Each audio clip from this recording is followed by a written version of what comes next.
விதவையினுடைய மகன் செத்து போனான்.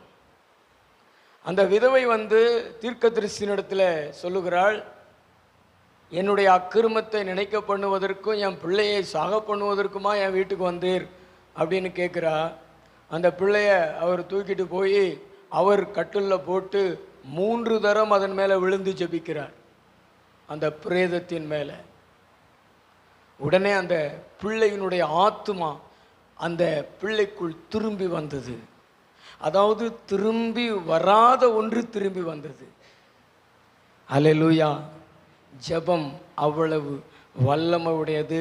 நம்முடைய வாழ்க்கையில் நம்ம இழந்து போன, நம்மளை விட்டு போன, நம்மளால் திருப்பி கொண்டு வர முடியாத ஒன்றை இந்த ஜெபத்தின் மூலமாக நீங்கள் திருப்பி கொண்டு வந்துடலாம். விசுவாசிக்கிறீங்களா? கைகளை தலையிலையா சொல்லுங்களேன். நல்ல ஜெபம், நல்ல கைகளை தலையிலையா சொல்லுங்களேன். ஹல்லேலூயா.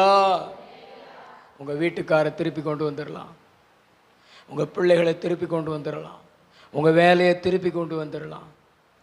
நீங்கள் எதெல்லாம் திருப்பி வரணும்னு நினைக்கிறீங்களோ அதெல்லாம் திருப்பி கொண்டு வந்துடலாம். நீங்கள் பேங்கில் அடமானம் வச்சிருக்கிற பத்திரத்தை திருப்பி கொண்டு வந்துடலாம். கர்த்தர் திரும்பி வர பண்ணுவார். உங்களுடைய விண்ணப்பம் ஆண்டவரிடத்தில் போகும் பொழுது உங்களுடையவைகள் உங்களிடத்தில் திரும்ப வரும்.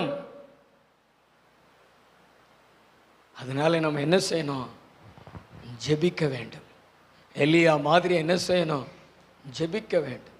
பதறக்கூடாது. போயிடுச்சே அப்படின்னு பதறக்கூடாது. நமக்குத்தான் ஆண்டவர் திரும்பி வர பண்ணுகிற ஒரு ஆயுதத்தை கையில் கொடுத்துருக்கிறாரே. ஜெபம், விண்ணப்பம் என்கிற ஒரு ஆயுதத்தை ஆண்டவர் கையில் கொடுத்துருக்கிறாரு. இதை உபயோகப்படுத்துங்களேன், கண்டிப்பாக திரும்பி வரும். ஆமென். விசுவாசிக்கிறீங்களா? எத்தனை பேர் விசுவாசிக்கிறீங்க? நல்ல கைகளை தலையில சொல்லுங்க. ஹல்லேலூயா. ஜெபம் 4 காரியத்தை திரும்பி வர பண்ணும். முதல்ல பார்த்தீங்கன்னா நெகேமியாவின் புஸ்தகம் 1வது அதிகாரம் 3வது வசனம். அதற்கு அவர்கள், சிறையிருப்பில் மீந்திருக்கிறவர்கள் அந்த தேசத்தில் மகா தீங்கையும் நிந்தையையும் அனுபவிக்கிறார்கள்.